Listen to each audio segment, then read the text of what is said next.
વાપીમાં GIDC વિસ્તારમાં એક કામદારની હત્યા થઈ।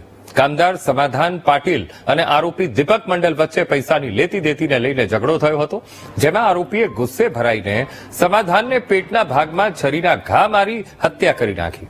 તો પોલીસે હત્યા કરનાર આરોપી દીપકને ઝડપીને આગળની કાર્યવાહી શરૂ કરી હતી।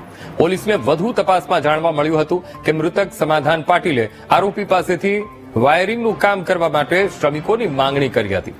આરોપીએ શ્રમિકો મોકલ્યા પણ હતા। કામ પૂરું થયા બાદ સમાધાને પૈસા નહોતા આપ્યા, જેને લઈને ઝઘડો થયો હતો। બાદમાં સમાધાન થયું।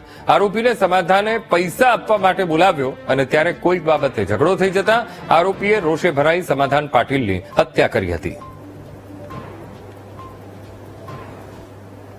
કામદારો વચ્ચે બબાલ થયેલી અને એ પૈકી એક કામદારની ચપ્પુ મારીને હત્યા થયેલી છે એવી જાણ ગઈકાલે રાત્રે 8 વાગે જીઆઈડીસી પોલીસ સ્ટેશનના પોલીસ ઇન્સ્પેક્ટર શ્રી મયુર પટેલને થયેલી અને આ બાબતની ગંભીરતાને લઈ શ્રી મયુર પટેલે પોલીસ કંટ્રોલ રૂમમાં અને પોલીસ અધિક્ષક શ્રી કરણરાજ વાઘેલા સાહેબને જાણ કરેલી અને વલસાડ જિલ્લાના પોલીસ અધિક્ષક શ્રી કરણરાજ વાઘેલા સાહેબની સૂચનાથી અમે તથા જીઆઈડીસીનો સ્ટાફ તાત્કાલિક સ્થળ ઉપર પહોંચી ગયેલો। સમાધાન પાટીલને ધમકી પણ આપેલી હતી।